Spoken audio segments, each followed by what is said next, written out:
What up, guys? It's Chris. Today I wanted to talk about adding the video element into the QLAB media server that I have been on the road with for a few weeks now. It still is stable. It's still rocking and rolling. We've been to all sorts of gigs between casinos and state fairs and large concert pavilions and things of that nature, amphitheaters. We've kind of hit it all at this point. So one of the things that we did after San Antonio was we kind of stripped all the unnecessary gear out of the rack and we added an Image Pro. One of the main reasons we added an Image Pro was as an A/B switch.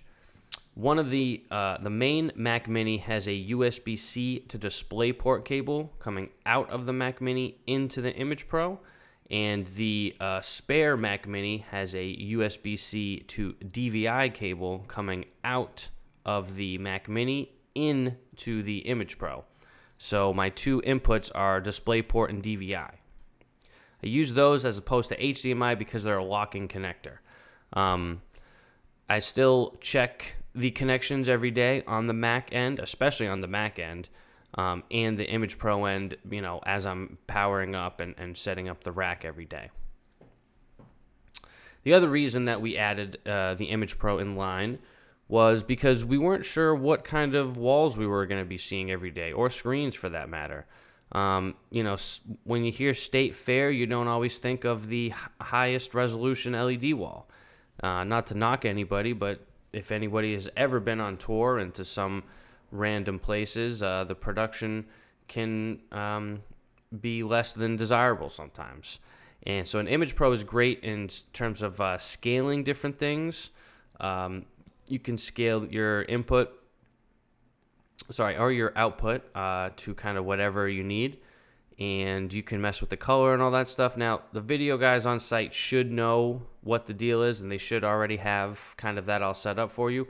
But this is just kind of a little bit of extra insurance that if something is weird, you can control what the output ends up being, hopefully. So, yeah, the Image Pro is pretty awesome. And I think we've done about 10 gigs with the video system as it is now. So I just kind of want to give you guys a quick overview of the rack. You can see it here. We're just at a casino. You can see the stage with the test pattern, the two Mac Mini GUIs, our peripherals. You can see a little tiny test monitor in the corner there, and you can see the Image Pro at the bottom. If we take a look at the back of the rack, you can see if we can focus up here for a minute, you can see the USB-C cables that are plugged into the main and spare. And if we just zoom out a bit, you will see the back of the Image Pro where the DisplayPort and DVI inputs are populated. There's an HDMI out right now that's going to a test monitor, and the SDI out was going to the LED wall that day. This is a picture of another day on the set, but I wanted to talk about the test monitor a little bit. You can see it kind of in the bottom right hand of the screen. That's just a small, little Field World battery-powered monitor that I have on a $20 Manfrotto tripod. It's currently plugged into the power in the rack right now, and I just like to keep a little copy of the program feed up at front of house. It's just another way to check to see if your video is outputting.